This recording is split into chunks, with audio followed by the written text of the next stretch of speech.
Bonjour, alors c'est moi Marlène qui vient vous parler de dépendance, d'étapes et de flammes jumelles.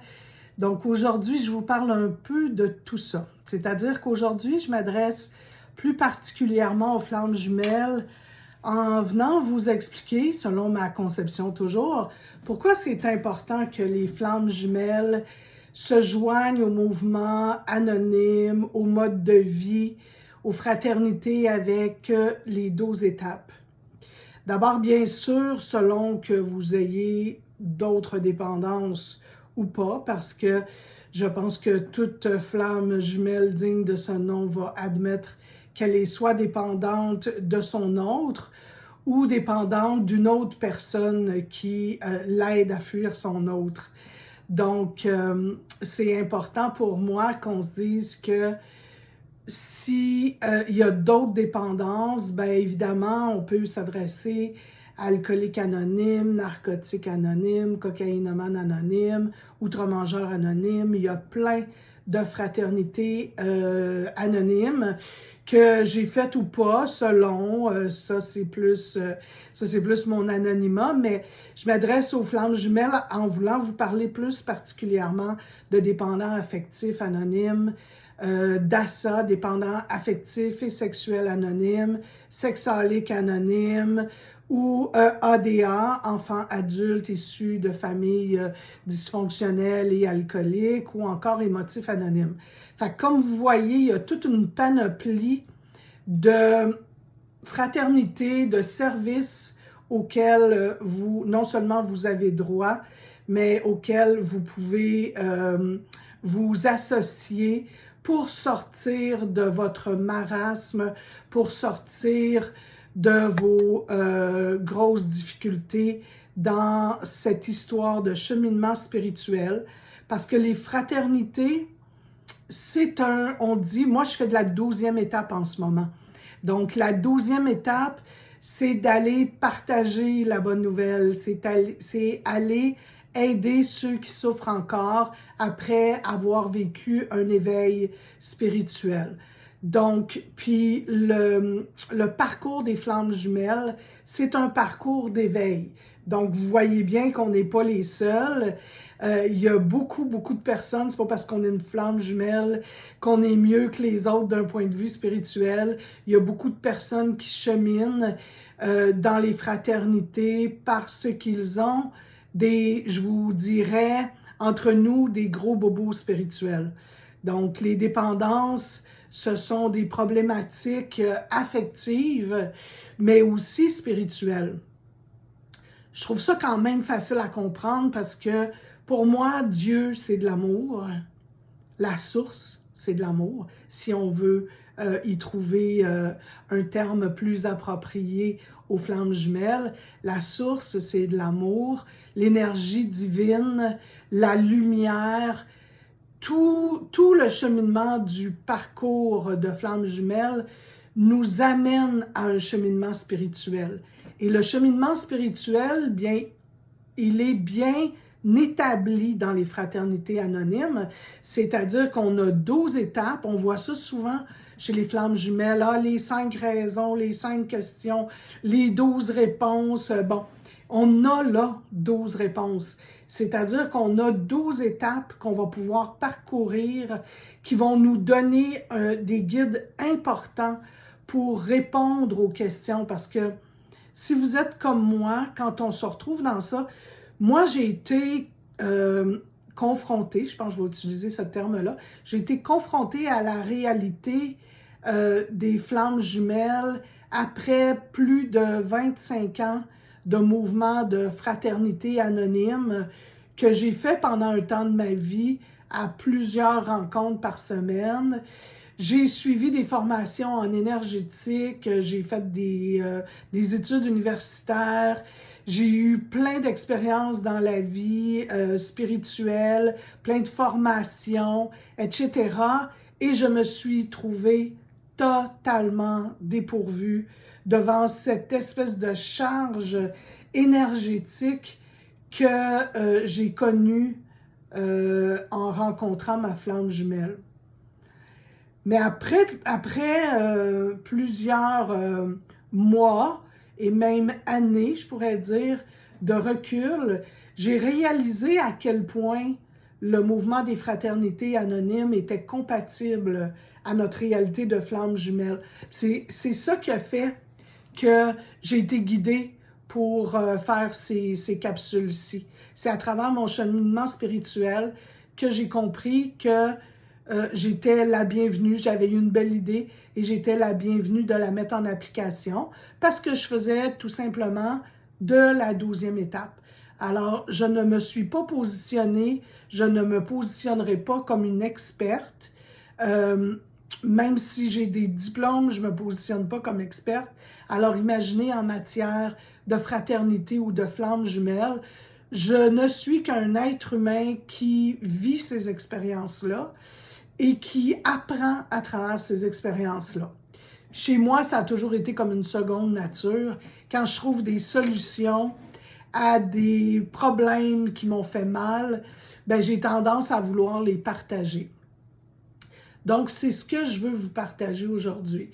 Ce mouvement-là des fraternités va nous dire, j'ai admis que je suis impuissante devant telle consommation, telle dépendance. Alors nous, on se retrouve impuissante ou impuissant face à notre autre, face à cette réalité-là qui au début est une belle lune de miel qu'on appelle. Souvent, cette personne-là va avoir été rencontrée dans un milieu de travail où on peut la rencontrer ailleurs aussi, bien évidemment. Mais souvent, c'est une personne avec qui on va être confronté au quotidien. Donc, c'est déjà extrêmement difficile. Et c'est généralement, comme je le mentionnais dans l'autre capsule, un amour impossible. Donc, c'est souvent des personnes qui, par exemple, avaient une orientation sexuelle. Dans mes capsules, j'aime bien aborder la sexualité dans chacune des étapes. Avaient une orientation sexuelle différente que la nôtre ou différente que celle qui nous est normalement, vers qui on est attiré. C'est-à-dire que si on est une femme puis qu'on a eu des relations hétérosexuelles pardon, toute notre vie, ben ça se peut que notre flamme jumelle, ça va être une femme puis que ça se vivra dans une relation homosexuelle. Il peut y avoir aussi, au niveau de l'identité, quelqu'un qui est non-binaire, par exemple. Ça peut être une différence d'âge. Puis des fois, il y a des grosses différences d'âge. Il peut y avoir 5-10 ans, mais il peut y avoir 20 ans et on voit jusqu'à 40 ans parfois de différence d'âge entre les deux. On n'a pas inventé, comment ça s'appelle, donc le film Maude, bon, je retrouverai, mais Harold et Maude, il y a un film qui a été fait, mon Dieu, moi j'étais jeune, fait que ça a été fait, ça fait longtemps, là. Fait qu'on ne l'a pas inventé, le jeune homme qui tombe en amour avec la vieille dame. Alors, il y a des différences d'âge souvent marquées, des différences de religion, des différences de pays. Il y a des flammes jumelles qui se rencontrent là, dans certains hasards, je dirais, puisque le hasard n'existe presque pas. Donc, vont se rencontrer, ils habitent dans des pays différents. Bref, ce genre de relation-là nous amène dans le trouble en partant. Il n'y a rien de simple, il n'y a rien de facile, parce que si c'est simple et que c'est facile, ça ressemble plutôt à des âmes sœurs. Puis même à ça, des âmes sœurs, c'est pas toujours parfait non plus. Mais des flammes jumelles, une des caractéristiques, c'est que c'est un amour impossible. Donc, ça semble un amour impossible. Donc, évidemment, on va se retrouver avec notre impuissance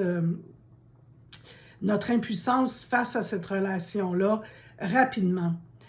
Je ne vais pas tout vous décrire, bien sûr, les étapes et pourquoi les flammes jumelles pourraient s'intéresser fortement et fermement aux étapes. Je vais simplement vous renvoyer à mes autres capsules si jamais ça vous intéresse.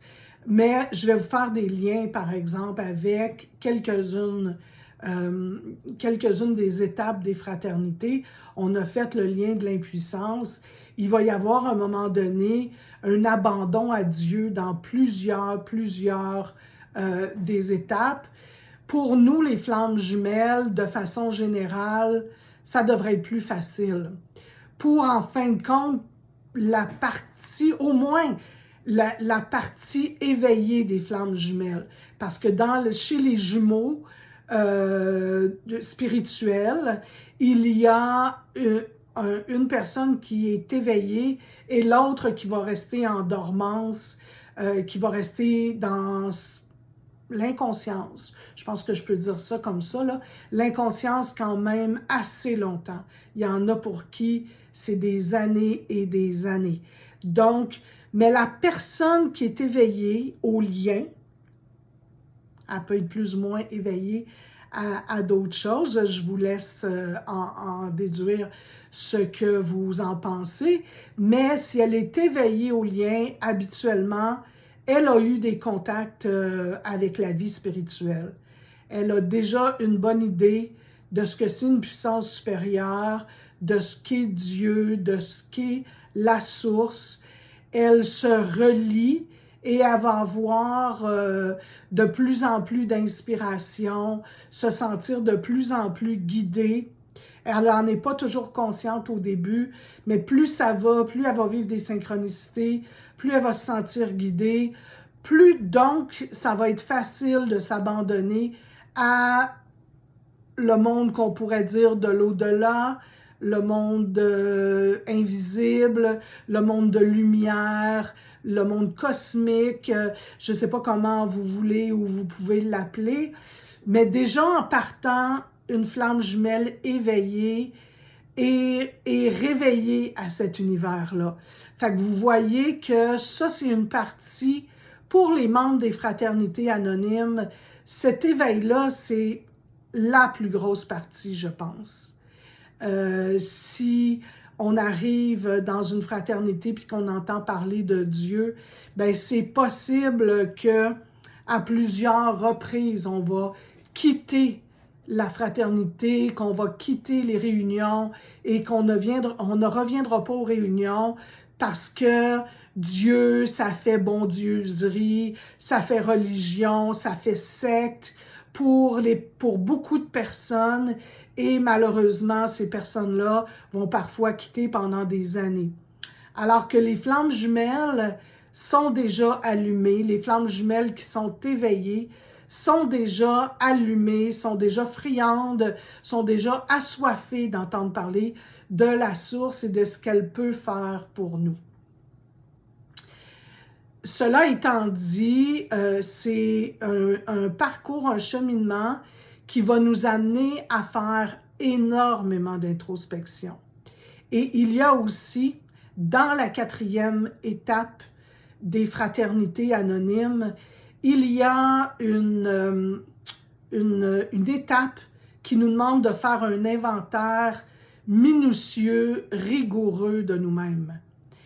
Et ça, ben nous, on est projetés, les flammes jumelles, on est projetés dans cet inventaire-là malgré nous. Alors, moi, j'en avais déjà fait plusieurs parce que, comme je vous ai dit, j'ai quand même fait plusieurs fraternités différentes et j'avais fait plusieurs 4e étapes, j'avais fait plusieurs inventaires, j'avais aussi fait plusieurs thérapies. Donc, je m'étais vraiment ouverte et confiée. Mais les flammes jumelles, la nuit noire de l'âme, la NNA, nous amène dans des retranchements que s'il nous restait des petites ombres qu'on n'avait pas vues ou qu'on avait l'illusion d'avoir dégagées, ben on va faire face à ces ombres-là et on va comprendre, si ce n'est pas déjà fait, que ça va être le cheminement de toute une vie, que de s'accepter tel que nous sommes en continuant de vouloir s'améliorer. Bien sûr, s'accepter, ça ne veut pas dire je suis jalouse, puis je vais rester jalouse, puis ben, coudonc, je suis de même. J'ai déjà entendu ça. Il y a des personnes qui pensent comme ça, qui disent, ben moi c'est ça, moi je suis de même, puis il faut que le monde il m'accepte comme je suis. Non, non, faut pas que le monde t'accepte. Ben, il faut si tu l'imposes. Mais si tu es dans un cheminement spirituel, tu vas comprendre quand même assez rapidement que il y a un petit boomerang dans la vie qui va faire en sorte que ben, si je garoche mes ombres aux autres, ils n'ont rien qu'à les accepter, ben, ça se peut que je vais me faire garocher des ombres aussi, puis j'aimerais pas ça. Et si je suis un être conscient, je vais commencer à réaliser que je ne suis pas une victime. Qu'il y a quelque chose qui s'appelle, tiens, je vous parlerai de ça à un moment donné, le triangle de Karpman, qui parle de la victime, du bourreau, puis du persécuteur et je me rappelle plus, là, il y en a 3. Et donc, victime, bourreau, le bourreau c'est le persécuteur, puis le sauveur, bien sûr, le sauveur. Alors, on comprend que je l'oublie facilement. J'ai fortement tendance à tomber dans le sauveur. Donc, je vais réaliser que dans cette 4e étape-là, ou dans cette nuit noire de l'âme-là, ça va être un petit peu moins organisé. Puis là, c'est comme si la source me faisait voir dans l'espace de quelques heures, quelques jours, quelques semaines, et toi qui te pensais parfaite, toi qui te pensais dans l'amour, toi qui te pensais dans la bienveillance, ben oui, tu es un être de bienveillance avec plein de belles qualités, mais voici, tu as des ombres. Est-ce que tu veux les travailler? Jusqu'où tu veux te rendre? Et moi, personnellement, ben évidemment que j'aimerais ça me rendre le plus loin possible. C'est-à-dire, pour moi, se rendre le plus loin possible, c'est d'en arriver à... bon, il me vient encore une autre idée, les accords Toltec. On parlera de ça aussi à un moment donné. C'est-à-dire d'avoir une parole impeccable, entre autres, et de ne pas prendre les choses personnelles, et être dans l'amour. Surtout, c'est ça mon message là, pour aujourd'hui. Ce que je veux vous dire, c'est que, en fait, ce mouvement-là, spirituel, si on veut arrêter d'avoir des obsessions de s'auto-détruire, ben, parce que c'est de l'autodestruction. Il y a beaucoup de comportements qui sont de l'autodestruction. Mais les dépendances, c'est directement ça. Je veux dire, il n'y a pas personne qui va me faire croire que l'alcool, la cigarette, la cocaïne, c'est bon pour la santé. On le sait que c'est pas bon pour la santé, ni physique, ni spirituelle, ni mentale. C'est bon pour rien du tout. Mais bon, on peut décider d'en prendre de façon récréative. Je pense pas que les personnes qui sont capables de faire ça de façon récréative soient nécessairement devant l'écran en ce moment.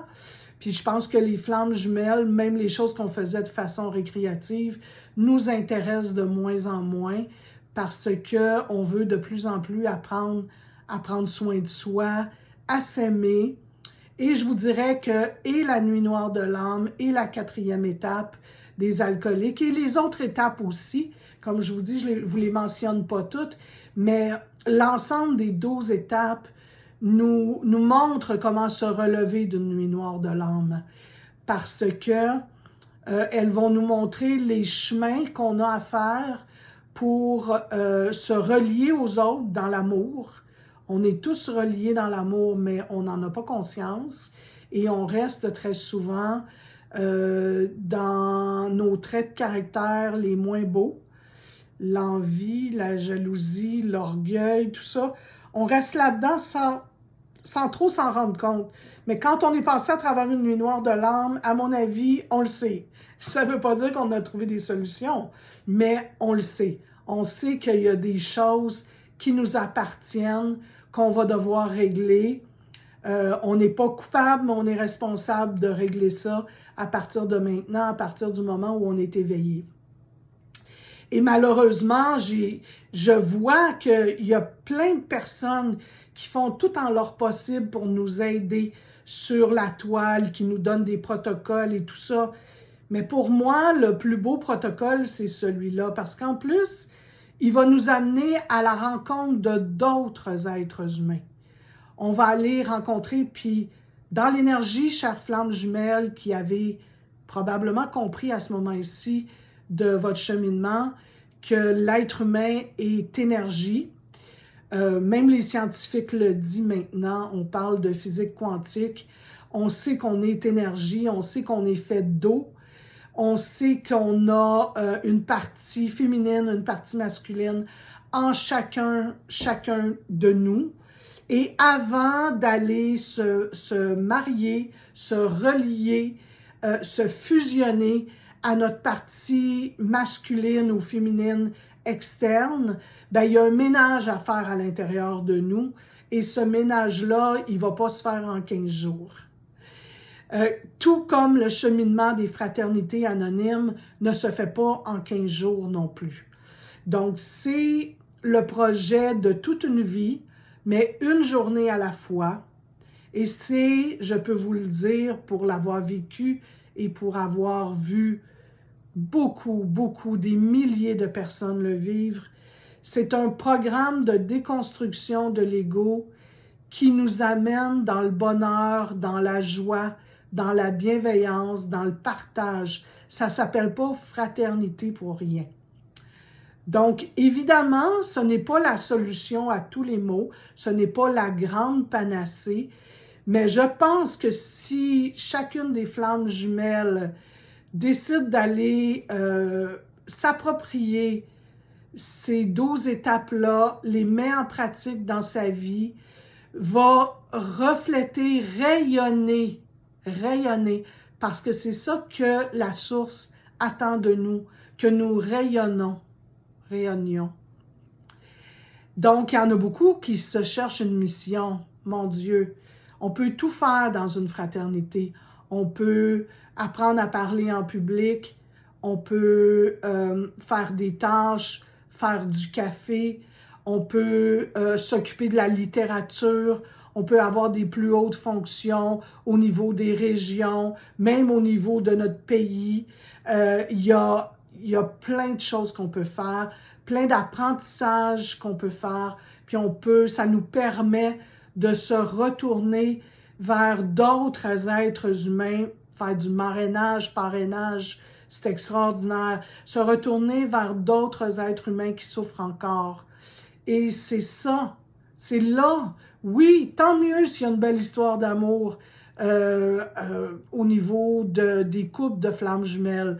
On se le souhaite à tous d'être réunis puis de pouvoir vivre une belle relation d'amour. Mais le premier but, ce n'est pas ça. Le premier but, c'est vraiment, en tout cas, de ce que je crois, de mes croyances à moi, la source attend de moi que je rayonne de l'amour, de la bienveillance, que j'aide les gens qui sont autour de moi, que j'aime, que je respecte, que je m'implique dans le bonheur et le cheminement des personnes qui sont heureuses et en santé, mais oui, mais aussi des personnes qui souffrent encore. Alors, je vous conjure, mes chers amis flammes jumelles, sortez de chez vous, allez voir déjà sur le net, vous allez trouver plein d'informations par rapport aux fraternités, comment faire une 4e étape, vous allez trouver ça. Il y a de multiples questions, vous pouvez faire de l'introspection, mais surtout, sortez, allez dans une salle, on n'est plus pendant la COVID, là. On n'est plus coincé dans nos maisons, on peut aller vers le monde, surtout les petites hyènes qui sont enfermées dans leur maison, puis qui ont peur de sortir, puis qu'ils sont toutes coincés, là, ben votre yang, c'est ça. Votre yang, c'est sortir dans la société, sortir dans le monde, aller montrer au monde que vous avez une belle lumière. Et ça, on n'a même pas besoin de parler. On a juste besoin d'être là. On a juste besoin d'être à l'écoute. On a juste besoin d'avoir envie de rayonner. Et voilà, c'est fait comme par magie. La source étant notre magicien préféré. Sur ce, je vous demande de mettre un petit pouce pour que justement cette belle communauté et de flammes jumelles et de personnes qui font des fraternités puissent s'agrandir parce que c'est là qu'on trouve l'amour. C'est là qu'on cherche, c'est ça qu'on cherche, c'est ça qu'on veut, et c'est là qu'on peut trouver ça. Bien sûr, tout n'est pas parfait, puis on doit garder une vigilance. Il y a des nouveaux qui souffrent encore, ou même des anciens qui souffrent encore, des anciennes, puis qui peuvent parfois pas toujours être dans la bienveillance. Mais il y en a plein, plein, plein.